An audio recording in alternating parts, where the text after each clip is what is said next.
Halo anak-anak kelas 9, selamat berjumpa kembali bersama saya Ibu Maria. Video kali ini kita akan belajar bab 1 demi keluarga, yaitu berbicara tentang teks deskripsi. Materi ini sudah kurikulum merdeka dengan pendekatan deep learning. Baik, kita langsung saja. Tujuan mempelajari materi ini, kalian bisa langsung baca di layar ya. Videonya di skip sebentar.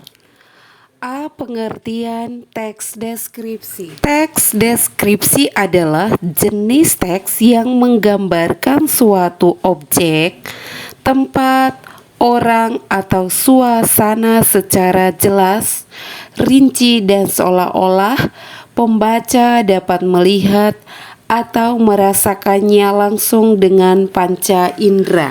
Jadi, teks deskripsi ini menonjolkan pengamatan citra panca indera dan penggunaan bahasa yang dapat membangkitkan imajinasi pembaca. Agar memahami teks deskripsi, maka inilah langkah-langkah yang harus dilakukan.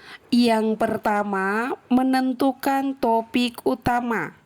Yang dimaksudkan di sini adalah topik yang ingin dibahas dalam teks deskripsi. Yang kedua, menafsirkan rincian deskriptif, yaitu yang menjelaskan tentang objek. Yang ketiga, mengenali pola pengembangan teks, yaitu dari umum ke khusus atau dari khusus ke umum. Yang keempat, membedakan fakta dan opini. Yang dimaksudkan di sini jika terdapat kesan dari penulis. Langkah-langkah menemukan ide pokok dalam teks deskripsi. Yang pertama, membaca dan mencermati setiap kalimat dalam paragraf. Yang kedua, mengidentifikasi ide atau subjek yang mendominasi paragraf tersebut. Yang ketiga, menentukan satu kalimat yang paling cocok menjadi kalimat utama. Dan yang terakhir, menemukan gagasan pokok dalam kalimat utama tersebut. Sudut pandang adalah arah pandang seorang pengarang dalam menyampaikan sebuah cerita, sehingga cerita ini kemudian menjadi lebih hidup serta disampaikan dengan baik kepada para pendengar atau pembacanya.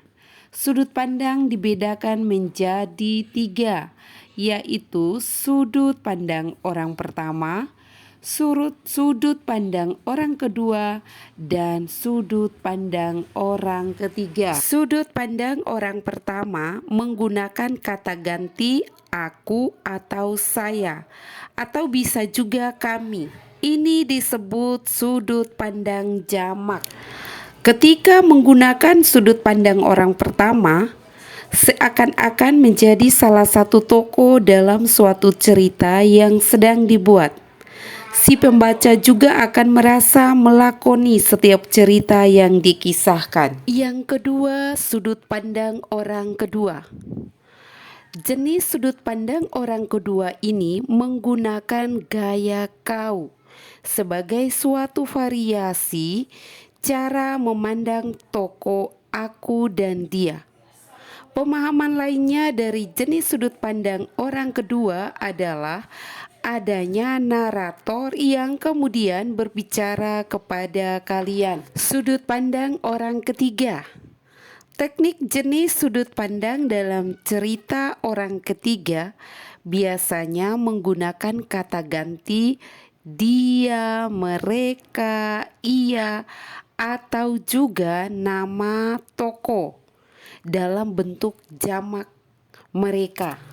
Apakah kalian memiliki buku harian? Salah satu bentuk tulisan yang biasa menggunakan sudut pandang orang pertama adalah buku harian. Secara umum, buku harian dipahami sebagai catatan kejadian yang kita alami sehari-hari atau catatan kejadian yang mengesankan. Buku harian ditulis sebagai kenangan masa-masa yang pernah dialami, sebagai bahan refleksi atau evaluasi, sekaligus sebagai media untuk mencurahkan perasaan kita terhadap sesuatu.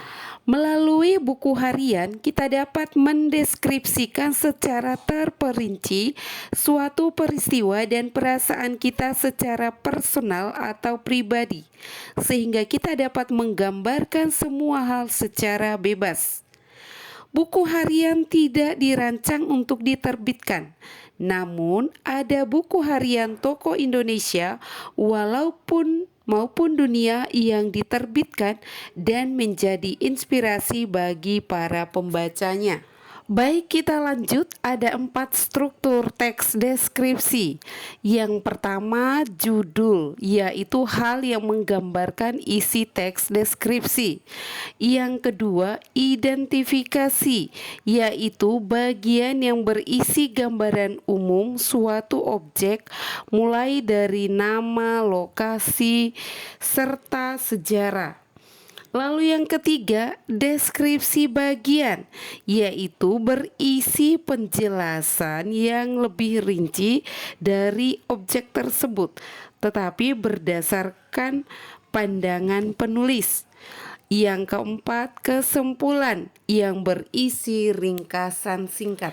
Jenis-jenis konjungsi.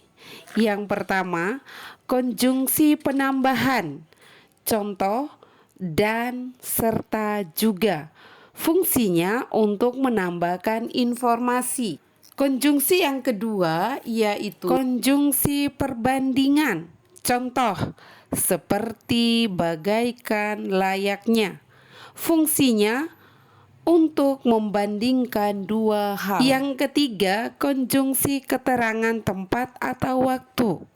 Contoh, di, pada, ketika, setelah. Fungsinya untuk menjelaskan kata-kata atau waktu. Keempat, konjungsi penyebab. Contoh, karena, sebab. Fungsinya menyatakan sebab suatu kondisi. Baik anak-anak, itulah materi pada video ini. Silakan disimak dan diringkas yang penting-penting bagi kalian. Terima kasih sudah menonton sampai selesai. Mohon maaf jika ada salah kata dalam pembelajaran ini atau jika ada yang kurang. Sukses selalu.